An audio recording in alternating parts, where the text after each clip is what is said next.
There's that saying, strong men make good times make weak men make bad times make strong men. Yes. And the cycle repeats. Yeah. Okay, I'm going to try to see if I can do this. Strong parents make rich families make weak kids kids make weak parents who make weak businesses who make poor kids. I've botched the cycle. You get the idea. There's this thing where wealth will create can create softness. You actually, in one of your books, you call it affluenza. Yeah. So just a quick aside, any thoughts for parents who have been successful or are finding success and can see the next 10 years, 20 years of their life while they're rearing children as being quite affluent? You know, that's going to happen, but how do we keep my 3 kids super hungry, super motivated, super disciplined? Read Lee Hauser's book called Children of Paradise, because she talks in that book. She was a counselor for the Beverly Hills School Board, so worked with some of the wealthiest of the wealthy who had more money than they knew what to do with.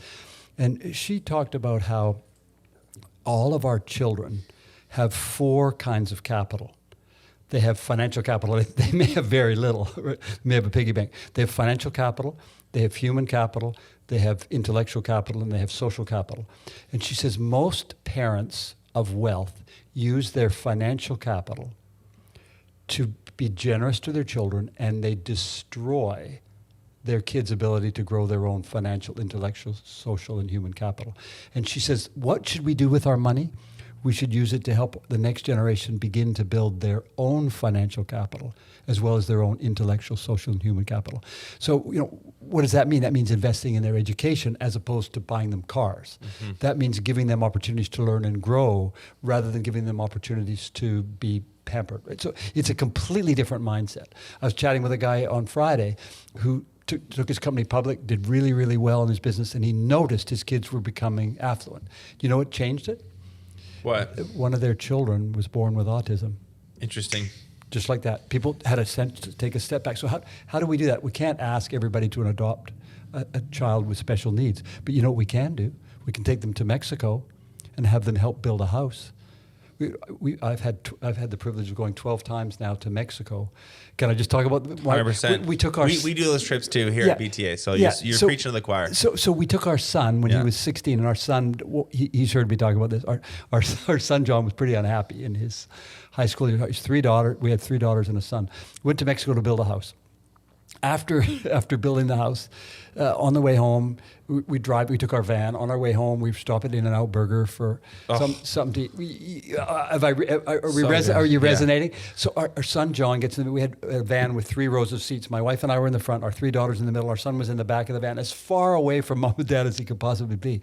And all of a sudden, from the back, after munching away on the burger for a minute, he said, "You know what's wrong with this family, Dad?" I looked at my wife and I went, "I don't know." "No, John, what's wrong with our family?" He said, "Not enough gratitude. Thanks for the burger."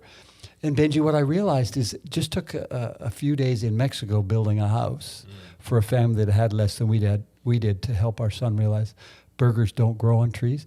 I think we need to help our kids understand by exposing them to the fact that there are other people who have way less, because it's too easy to look at, well, I got a 1-year-old used Beamer rather than a new one. Like, that's, my friends all have new ones. Like, what's the deal?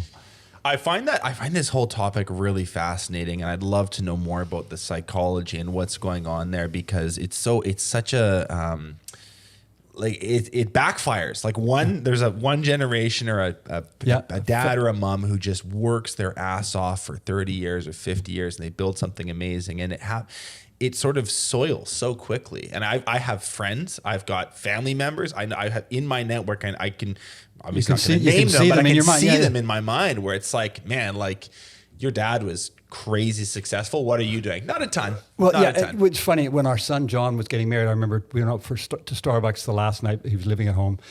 And I said to him, John, I'm a little bit embarrassed. I said, you're getting married tomorrow, and I don't think I've done as good a job to prepare you for married life, because, Mom and I have been married for quite a while, and it's not easy. And he said, Dad, don't worry, you've prepared me for life. I'll be fine. I said, what do you mean I've prepared you for life? I had no idea what he was going to say. And he said, like how you dealt with money. And I said, what do you mean? He said, you would take us on holidays to Hawaii, and you take us beautiful places. We'd have lovely meals, wonderful resorts, wonderful time. And then we come home, and I wanted to get a new wakeboarding magazine, and I'd have to pay for it myself. Like, I didn't understand. And then when I went to university, I had to buy my own car. You were paying for university, but I had to buy my own car. My friends couldn't understand why you drove a Jag, right, and I had a 30-year-old Cougar with a piece of rope tying the bumper on. And he said, Dad, you taught me that I need to become responsible for my own financial future, not depend on you. It's interesting. It's kind of two things. There's kind of two things shining through there. One is a level of restraint where it's like, I could buy you the Jag. I'm just not going to, just to teach you a lesson or to show you some discipline or to educate you on how the world works. And then the second thing is worldliness, where it's like, let's go to Mexico. Let's go to Honduras. Let's go to Africa. Let's whatever, so that you can see how, 80% of the planet still functions. Listen, if you like that clip, you can watch the full episode by clicking here. If you're not yet subscribed, you probably should be, and you can do that by clicking right here.